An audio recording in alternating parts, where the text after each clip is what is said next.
மாமா ஊருக்கு போயிட்டான். ஸோ அவன் இல்லாமல் நான் என்ன சமைக்கிறேன் நான் அவனுக்கு காமிக்கணும்ல. அதனால் பூண்டு சட்னி பண்ணலான்னு ஒரு ஐடியா இருக்குது. நான் இது வரைக்கும் பூண்டு சட்னி பண்ணுனதே இல்லை. எப்படி பண்ணுறதுன்னு பார்க்கலாமா?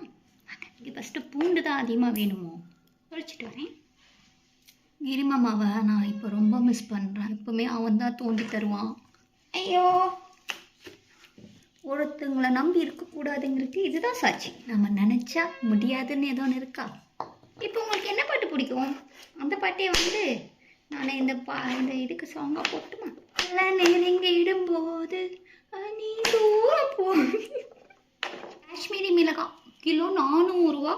சின்ன வெங்காயம் இருக்கு, ஆனால் உரிக்கிறதுக்கு கஷ்டமாக இருக்கு.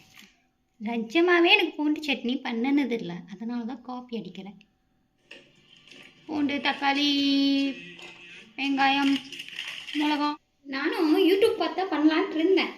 அவங்க நல்லாவே செய்யலை, அதனால என்னோட ஸ்டைலில் பண்ண போகிறேன். எண்ணெய் அதுலேயே இருக்குது.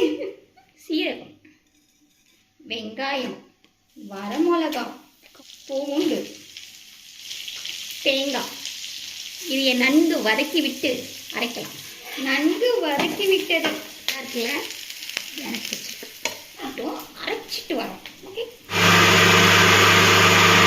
சட்னி செம்மையா கலர்ஃபுல்லாக ரெடி ஆயிடுச்சு. மாமா, உனக்கு தோசை ஊற்ற தெரியாதுங்கிறது எனக்கு தெரியும்.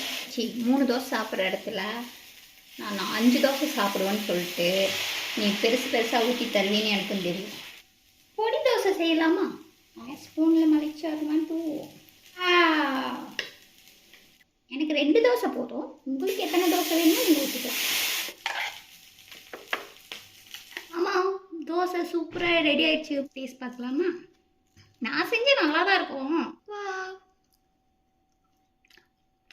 நல்லா இல்லை, தேங்காய் சட்னி மாதிரி இருக்குது, பூண்டு சட்னி மாதிரி இல்லை. பரவாயில்ல, சாப்பிடுவேன். பாய்.